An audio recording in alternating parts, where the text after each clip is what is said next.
கிறிஸ்துவுக்குள் பிரியமான சகோதர சகோதரிகளே, உங்கள் அனைவருக்கும் நம்முடைய கர்த்தராகிய இயேசு கிறிஸ்துவினுடைய வாழ்த்துதலை தெரிவிக்கிறேன். இப்பொழுது தீர்க்க தரிசனத்தின் 7 விதமான சிறப்பம்சங்கள் என்ற தலைப்பில் இருந்து தீர்க்க தரிசனம் ஒரு ஆணிவேர் என்பதை குறித்து நாம் தியானிப்போம். அதாவது ஊழியத்தில் 5 விதமான ஊழியங்கள் உண்டு. அப்போஸ்தல ஊழியம், தீர்க்க தரிசன ஊழியம், போதக ஊழியம், மேய்ப்பர் ஊழியம், சுவிசேஷக ஊழியம் என்று 5 ஊழியமாக எபேசியர் 4வது அதிகாரம் 13வது வசனத்தில் சொல்லப்படுகிறது. எனவே இந்த 5 ஊழியங்களும் தீர்க்க தரிசனத்தை சார்ந்து காணப்படுகிறது. அதில் முக்கியமாக இந்த 4 ஊழியங்கள், அதாவது அப்போஸ்தல ஊழியம், போதக ஊழியம், சுவிசேஷ ஊழியம், மேய்ப்பர் ஊழியம் என்பது தீர்க்க தரிசன ஊழியத்தை சார்ந்து காணப்படுகிறது உண்டு என்பதை குறித்து நாம் இப்பொழுது தியானிப்போம். அதாவது அப்போஸ்தலர் என்றால் என்ன? அப்போஸ்தலர் என்றால் அனுப்பப்பட்டவன் என்று பொருள்படும். அப்போ அனுப்பப்பட்டவன் யாரால் அனுப்பப்பட்டவன்? நம்மை உண்டாக்கின கடவுள் நிமித்தமாக அனுப்பப்பட்டவனை தான் நம்ம அப்போஸ்தலர் என்று சொல்லப்படுகிறோம். அப்போ அனுப்பப்பட்டவனுக்கு தேவ செய்தி ஒரு வெளிப்படுமானால் அது ஒரு தீர்க்க தரிசனமாக காணப்படுகிறது என்பதை நம்மால் புரிந்து கொள்ள முடியும். எனவே மோசேயின் காலகட்டங்களில் பார்க்கப்படும் பொழுது இஸ்ரவேலர்களை ரட்சிக்கும்படியாக எகிப்து தேசத்திற்கு மோசேயை தேவன் அனுப்பியிருப்பார். அப்போ அந்த இடத்துல தேவன் அனுப்பினார் என்றால் அவர்களை மீட்கும்படியாக ஒரு தரிசன காரியங்களை வெளிப்படுத்தியிருக்கிறார் என்பதை நாம் இதிலிருந்து பார்க்க முடியும். எனவே அவர்களை மீட்பதற்காக அனுப்பப்பட்டவனாகிய மோசேயின் இடத்தில் பல வேளைகளில் தேவன் பேசியிருப்பார் என்பதை கூட சீனாய் மலையில் பார்க்கப்படும் பொழுது 10 கற்பனைகளை கொடுத்து அவர்களை இவ்விதமாய் வழிநடத்து என்று கூட சொல்லியிருப்பதை நாம் அறிவோம். அதோடு சேர்ந்து இன்னும் பல நியாயப்பிரமாண காரியங்களை குறித்து அவனோடு பேசியிருந்ததினால் அவர்களை வழிநடத்த முடிந்தது என்பதை நாம் பார்க்கிறோம். அதே போல அப்போஸ்தலனாகிய பவுலை பார்க்கப்படும் பொழுது கூட நீ போய் ரோமாபுரிக்கு போய் சத்தியத்தை சொல் என்று அந்த இடத்துல தேவன் அனுப்பியிருப்பார். அவனுக்கு நடந்த சம்பவங்களை குறித்து ஒரு சாட்சியாக நீ ரோமாபுரியில் உள்ள அவர்களுக்கு போய் சொல் என்று சொல்லியிருப்பார். அதை குறித்து நம்ம பார்ப்போம். அப்போஸ்தலர் 23வது அதிகாரம் 11வது வசனத்தை தியானிப்போம். அன்று ராத்திரியிலே கர்த்தர் பவுலின் அருகே நின்று, பவுலே திடன்கொள், நீ என்னை குறித்து எருசலேமிலே சாட்சி கொடுத்தது போல ரோமாவிலும் சாட்சி கொடுக்க வேண்டும் என்றார். இப்போ இந்த இடத்துல இயேசுவானவர் பவுலின் இடத்துல பேசியிருப்பார். நீ என்னை குறித்து சாட்சி கொடுத்தது போல ரோமாபுரியிலும், எருசலேமில் சாட்சி கொடுத்தது போல ரோமாபுரியிலும் சாட்சி கொடு என்று சொல்லியிருப்பார். இதுவும் ஒரு தீர்க்க தரிசனமான வார்த்தை தான்.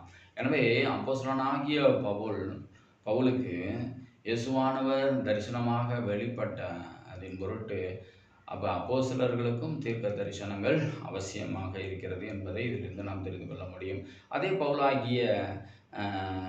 அப்போஸ்தலனாகிய பவுல் சுவிசேஷக ஊழியம் செய்கிறதை கூட நம்ம பார்க்கிறோம். அப்போ அந்த சுவிசேஷ ஊழியத்தில் அப்போஸ்தலனாகிய பவுல் சுவிசேஷ ஊழியம் செய்யப்படும் பொழுது கூட அந்த சுவிசேஷத்திற்கும் தீர்க்க தரிசனம் அவசியம் என்பதை கூட நம்மளால் புரிந்து கொள்ள முடியும். 1 கொரிந்தியர் 1வது அதிகாரம் 17வது வசனத்தில் சொல்லப்படுகிறது, ஞான ஸ்நானத்தை கொடுக்கும்படி கிறிஸ்து என்னை அனுப்பவில்லை, சுவிசேஷத்தை பிரசங்கிக்கவே அனுப்பினார். கிறிஸ்துவின் சிலுவை வீணாய் போகாதபடிக்கு சாதுரிய ஞானமில்லாமல் பிரசங்கிக்கவே என்னை அனுப்பினார் என்று இந்த இடத்துல சொல்லப்படுகிறது. அப்படின்னா இப்போ இந்த இடத்துல முதலாவது நாம் சுவிசேஷ ஊழியம் அப்படின்னா நற்செய்தியை எதை நற்செய்தின்னு சொல்கிறோம்? இயேசு கிறிஸ்துவினுடைய பிறப்பை குறித்தும், இயேசு கிறிஸ்துவினுடைய இறப்பை குறித்தும், மரித்ததை குறித்தும், உயிர்த்தெழுதலை குறித்தும் அப்போ நாம் இதெல்லாம் நற்செய்தியாக சொல்கிறோம். இயேசுதான் நமக்காக வந்தார் என்பதை கூட நாம் நற்செய்தியாக சொல்கிறத நம்ம பார்ப்போம். அப்போ இதற்கெல்லாம் அடிப்படை காரணம் என்ன அப்படின்னா தீர்க்க தரிசனம் அதற்கு பிரயோஜனமாக இருக்கிறது. ஒரு மனுஷன் தீர்க்க தரிசனம் அடையாவிட்டால் நற்செய்தி சொல்லுவது கூட கடினம் என்பதை இந்த இடத்துல இருந்து பார்க்க முடிகிறது. எனவே ஒரு சாதுரிய ஞானம் இல்லாமல் அவர் பிரசங்கிக்க வந்தார். அப்படின்னா ஒரு இயல்பாகவே சொல்லப்பட்டதை சொல்லுவதே சாதுரிய ஞானமற்றது. அப்போ நாமளாக புரியாமல் அல்லது சொல்லாததை வஞ்சகமாகவோ வசீகரமாகவோ புத்திசாலித்தனமாகவோ பேசுகிற ஒரு விஷயம் அது சாதுரியமான விஷயம். ஆனால் இந்த இடத்துல சொல்லப்படுறது என்னென்னா சொல்லப்பட்டதை சொல்லுவது. தேவன் அவருக்கு சொல்லப்பட்டதை இவர் இந்த இடத்துல சொல்லுகிறார். அதாவது சாதுரிய ஞானம் என்று இந்த இடத்துல சொல்லப்படுகிறது. எனவே அவர் சுவிசேஷகனுக்கும் தீர்க்க தரிசனம் அவசியம் என்பதை நம்மால் பார்க்க முடிகிறது. போதக ஊழியத்தை குறித்து பார்க்கப்படும் பொழுது, பேசுகிறவர்கள் நீங்கள் அல்ல, பிதாவின் ஆவியானவரே என்று சொல்லி ஒவ்வொரு ஊழியக்காரர்களை தைரியப்படுத்தி இருந்திருப்பார்.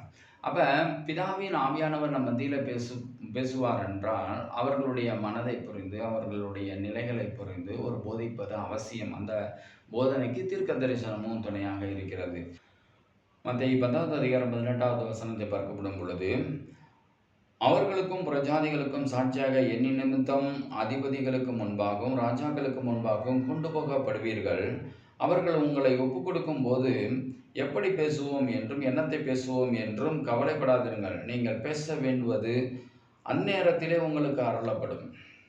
பேசுகிறவர்கள் நீங்கள் அல்ல, உங்கள் பிதாவின் ஆவியானவரே உங்களிலிருந்து பேசுகிறவர் என்று இந்த இடத்துல சொல்லுவார். எனவே நம்ம சபைகள் மத்தியில் பேசப்படுவதாக இருக்கட்டும், அதிகாரிகள் மத்தியில் பேசப்படுவதாக இருக்கட்டும், யார் மத்தியில், எதிராளிகள் மத்தியில் கூட பேசப்படும் பொழுது தேவன் நமக்கு தரிசனத்தின் நிமித்தமாக அவர்களுடைய நிலைகளை புரிய வைத்து நமக்கு பேசுகின்ற அந்த அருளை கொடுக்கிறார். அதுதான் சொல்கிறார், பேசுகிறவர்கள் நீங்கள் அல்ல, பிதாவின் ஆவியானவரே என்று இந்த இடத்துல சொல்கிறார். எனவே ஒவ்வொரு போதகர்களும் அநேக விசுவாசிகளை வழிநடத்துவதற்கு அவர்கள் மத்தியில் தரிசனமாக தேவன் வெளிப்பட்டால் ஒழிய அவர்களால் போதிக்க முடியாது என்பதை நாம் இதில் புரிந்து கொள்ள முடியும். எனவே தீர்க்க தரிசனம் என்பது ஒரு நபரை தனிநபரை குறித்து தனிநபர் மாத்திரம் என்பது இல்லை, எல்லா இடங்களிலும் எல்லா ஊழியங்களுக்கும் அது பிரயோஜனமாக காண முடியாது ஒரு ஆணிவேர் என்பதை நம்மளால் புரிந்து கொள்ள முடியும். அடுத்ததாவது பார்க்கப்படும் பொழுது மேய்ப்பர் ஊழியம்.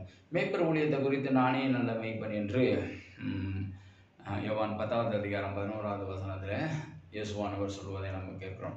அதே போல் ஒரு மெய்ப்பனானவன் எப்படி ஒரு ஆடுகளை கறவல் ஆடுகளை தனியாகவும் அல்லது வியாதி உள்ள ஆடுகளை மெதுவாகவும் குட்டிகளை இன்னும் அதிகமாக மெதுவாகவும் ஏன் தோளில் சுமந்து கொண்டு செல்லுகிறதை நம்ம பார்க்கிறோம். அந்தந்த சூழ்நிலைகளை அவன் அறிகிறான் என்பதை நம்ம பார்க்கிறோம். எசேக்கியேல் 34வது அதிகாரம் 16வது வசனம் 24வது வசனத்திலிருந்து ஒரு பெரிய விளக்கங்களை கூட கொடுக்கிறார். அதில் நான் காணாமற் போனதை தேடி துரத்துண்டதை திரும்ப கொண்டு வந்து எலும்பு முறிந்ததை காயங்கட்டி நசல் கொண்டதை திடப்படுத்துவேன். நியாயத்துக்கு தக்கதாய் அவைகளை மேய்த்து புஷ்டியும் பலமும் உள்ளவைகளை அழிப்பேன் என்று சொல்கிறார். இது மாதிரி ஒவ்வொரு அந்த ஆட்டினுடைய நிலைமை, அகங்காரத்தில் இருக்கிற விசுவாசிகளை எப்படி வழி நடத்துவது, அடுத்தது சூழ்நிலை நிமித்தமாக பாதிக்கப்பட்டவர்களுக்கு எப்படி ஆறுதல் சொல்வது என்பதை குறித்து இந்த இடத்துல அழகாக தெளிவுபட்டார். ஒரு மேய்ப்பனுடைய வேலை என்ன என்பதை இந்த இடத்துல நமக்கு சொல்லுகிறார். எனவே இதற்கும் ஒரு தீர்க்க தரிசனம் அவசியமாக இருக்கிறது என்பதை குறித்து நாம் பார்க்க முடியும்.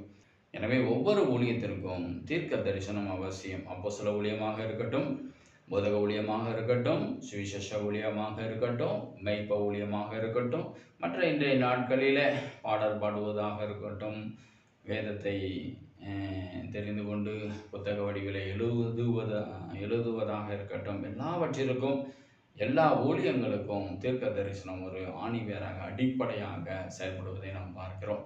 இப்போ வர நாட்களில் தீர்க்க தரிசனத்தை கனம் பண்ணுங்க. தீர்க்க தரிசிகளை மாத்திரமல்ல, மற்ற ஊழியர்கள் மத்தியிலும் தேவன் பேசுகிறார் என்பதை கனம் பண்ணுங்க. தேவன் தாமே ஆசீர்வதிப்பாராக. ஆமென்.